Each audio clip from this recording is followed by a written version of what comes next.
Fais voir tes yeux, ça va? Quoi, qu'est-ce qu'il y a? Pas sûr que t'aies bien compris. Mais attends, t'es quoi? T'es mécano ou t'es ophtalmo, là? Tu te fais tranquille, mais ça va, mais Ouais, non, mais je voudrais que vraiment que ce soit clair, limpide. On va éclaircir le truc, Quoi? je t'ai préparé quelque chose. L'idée, c'est de te faire comprendre que pour cette petite huile, c'est un parcours du combattant pour réussir à aller alimenter le moteur partout. Oui, parce qu'elle doit lubrifier tout un tas de pièces qui fusionneraient entre elles si elles étaient confrontées à une certaine chaleur à sec. Comment ça marche? L'huile est contenue dans un réservoir appelé le carter d'huile. Il est placé en dessous du moteur. L'huile est pompée depuis ce réservoir par un organe nommé la pompe à huile. La pompe à huile aspire l'huile par l'intermédiaire d'une crépine, un pré-filtre, et la met en pression pour aller directement dans un filtre à huile. Le filtre à huile a pour but de retenir toutes les particules générées par le fonctionnement du moteur, comme la limaille due à l'usure et les dépôts de carbone dus à la combustion. L'huile purifiée est ensuite distribuée vers les principales pièces du moteur grâce à des canaux nommés circuits de lubrification. Les pièces lubrifiées sont les coussinets du vilebrequin, les pistons, les bielles et l'arbre à cam. Elles doivent être en permanence sur un film d'huile.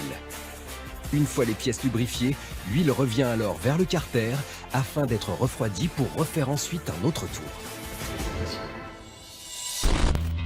Et nos experts de la mécanique doivent aussi prendre en compte l'indice de viscosité d'huile qui mesure le temps d'écoulement du liquide dans le moteur. Et ça, c'est juste un truc de taré parce que toutes les huiles ne coulent pas à la même vitesse selon leur épaisseur. En fonction des moteurs, on a des huiles qui sont plus ou moins épaisses. Ouais. Par exemple, là, on a de la 0W30.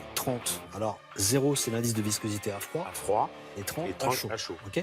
Tu vois, hop, ça coule, c'est de la flotte. D'accord, c'est très très liquide. Ça, c'est très liquide. Très, Ça, très c'est de l'huile qu'on va retrouver sur des moteurs modernes, qui sont optimisés avec des pompes à huile très très performantes, Performance. avec des jeux de fonctionnement qui sont très très serrés. C'est très très moderne. Et on met cette huile-là dans nos moteurs à nous, ça pisse de partout.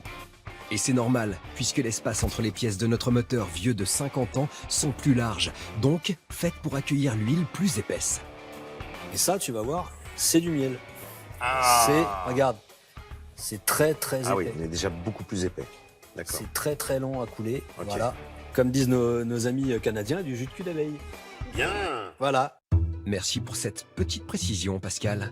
Pour info, l'indice de viscosité pour cette huile, c'est 15W60.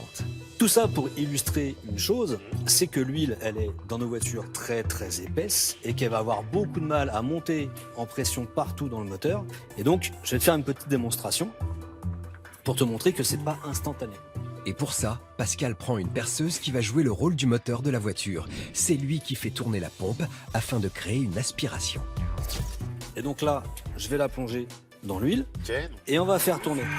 Et grâce à la pression de l'air, l'huile remonte dans la pompe. Tu vois?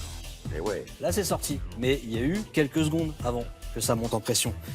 Sachant que là-dessus, il va falloir rajouter après la mise en pression de tout le circuit, on a en moins entre 5 et 10 secondes où le moteur tourne sans huile. Ben ouais, et c'est parce que le moteur tourne sans huile au démarrage qu'on a l'habitude d'entendre que c'est à ce moment-là qu'il s'use le plus. Et vu ce que dit Pascal, faut pas hésiter à payer plus pour une meilleure qualité d'huile. Pour la qualité des filtres non plus d'ailleurs. Un filtre à huile à l'intérieur, regarde, on a un filtre en papier. Il va absorber toutes les impuretés et sans ça, on alimente un moteur avec de l'huile sale et on l'abîme 2 fois plus vite. Et après, il y a une chose qui est très très importante, les constructeurs ont doté leur filtre à huile d'un petit système qui s'appelle un clapet de décharge, Ouais. qui fait que même si le filtre papier se bouche, l'huile passe quand même dans le moteur. Tu vois, par le biais de ce petit clapet. Alors attention, quand ça s'est bouché, l'huile n'est plus filtrée. Ouais. Donc il faut le changer régulièrement. À chaque vidange, on change le filtre à huile avec des filtres de qualité origine. On a certains filtres à huile qui n'en sont pas équipés. Des filtres bas de gamme, de mauvaise qualité. Et ça, c'est pas bon. Parce que si le filtre se bouche, la pression reste dans le filtre et là, ne va pas dans le moteur. Tu casses ton moteur.